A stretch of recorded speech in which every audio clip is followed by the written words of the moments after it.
नमस्कार आदाब, मैं हूं राव अकरम और आप देख रहे हैं मेरा हिंदी यूट्यूब चैनल। साथियों, वीडियो शुरू करने से पहले आपसे गुजारिश है कि अगर आप लोग मेरे इस यूट्यूब चैनल पर पहली बार आए हैं तो कृपया चैनल को सब्सक्राइब जरूर कर लें और हाँ, साथ में बेल आइकन की घंटी को दबाना ना भूलें। ग्राम सभा की जमीन पर कब्जा और कैसे कब्जा होता है, क्या कब्जे वाली भूमि आपके नाम हो सकती है या नहीं हो सकती है।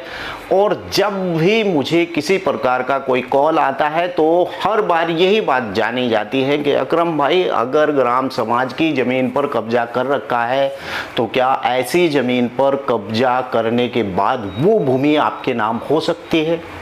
तो आइए आज की इस वीडियो में हम विस्तार से जानेंगे कि उत्तर प्रदेश राजस्व संहिता जमींदारी एवं भूमि व्यवस्था अधिनियम 2006 के बारे में, और साथ ही जानेंगे पुराना नियम उत्तर प्रदेश यानी जमींदारी एवं उन्मूलन भूमि व्यवस्था अधिनियम 1953 के बारे में, 50 या 53 के बारे में। कैसे ऐसी भूमि के ऊपर आपको जब पट्टा मिल जाता है तो इस प्रकार की भूमि क्या आपके नाम हो सकती है। तो चलिए मैं स्क्रीन पर आकर आपको स्पष्ट रूप से समझाता हूं कि इस प्रकार की जो भूमि होती है उसके ऊपर किस सेक्शन के आधार पर आपको भूमि का पट्टा होता है और उस पट्टे के आधार पर आपको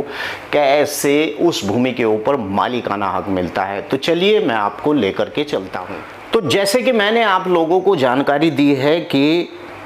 भूमि का जो पट्टा है किस धारा के अंतर्गत मिलता है और कैसे आपको मिलता है, यहीं पर मैं आपको विस्तार से समझा देता हूं कि इस धारा के अंतर्गत आपको कैसे मिलता है। अगर बात करते हैं कि ग्राम सभा की जो ज़मीन होती है वह किसकी होती है, तो यहाँ पर पुराना कानून के अनुसार, जैसे कि मैंने बताया था, उत्तर प्रदेश राजस्व संहिता यानी जमींदारी एवं भूमि उन्मूलन व्यवस्था अधिनियम 1950 के तहत आपके सामने यह है कि ग्राम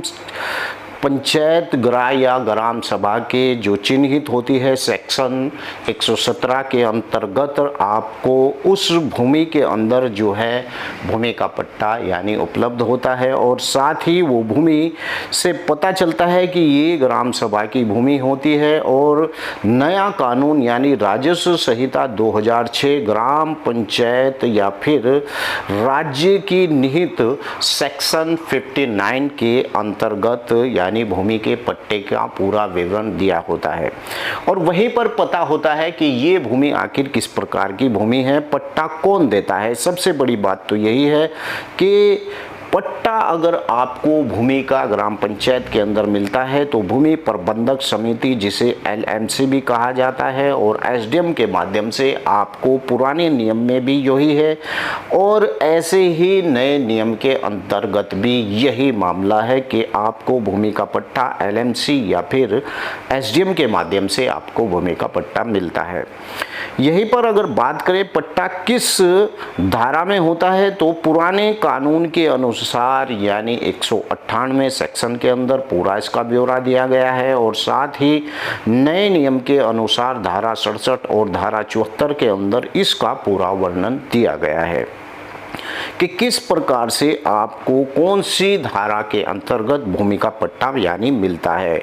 और किसको जमीन मिलती है। यही भूमि जो है एससी एसटी के व्यक्ति को भी मिलती है, गरीब व्यक्ति को भी मिलती है, और साथ ही नए नियम के अनुसार जो व्यक्ति भूमिहीन होता है, आवासहीन होता है या फिर किसान होता है और पात्र किसान होता है जिसे पट्टा मिलना चाहिए, इस प्रकार के व्यक्ति को भूमि का पट्टा मिलता है। नाम कैसे होता है, सबसे बड़ी बात तो यही है, जब पट्टा आपका हो जाता है तो आसामी के बाद में वह भूमिदर हो जाता है, और साथ ही नए नियम के अंतर्गत भी पट्टा लीज यानी कि जो भूमिदर होता है उसका अधिकार मिल जाता है। अवैध कब्जा पुराने नियम के अनुसार धारा 122 बी के अंतर्गत बेदखली होती है, और धारा 67 के अनुसार नए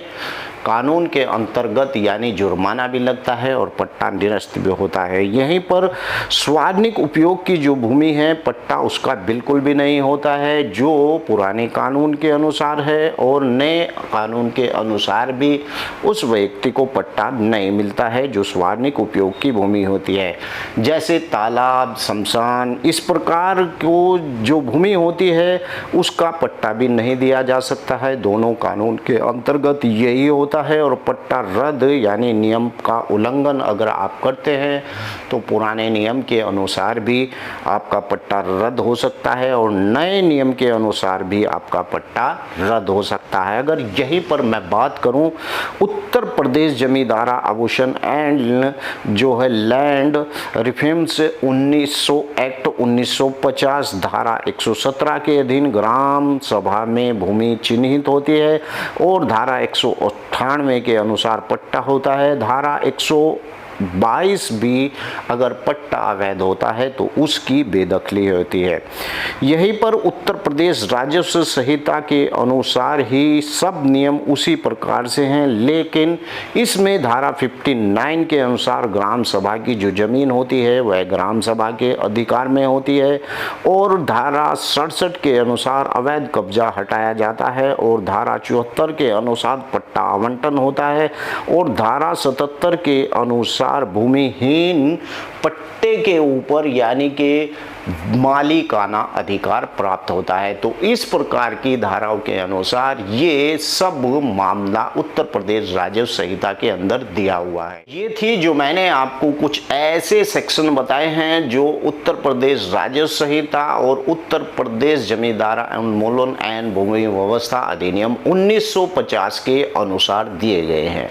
आशा करता हूं कि इन नियमों के बारे में आपको विस्तार से जानकारी होगी। अगर आपको इस प्रकार की जानकारी और लेना है तो मेरे इस YouTube चैनल को आप जरूर सब्सक्राइब कर लें, क्योंकि भूमि से संबंधित अनेक प्रकार के वीडियो मैं इस YouTube चैनल के ऊपर बनाकर डालता रहता हूं। वीडियो को लाइक करना और चैनल को सब्सक्राइब करना ना भूलें। जय हिंद, जय भारत, खुदा हाफिज।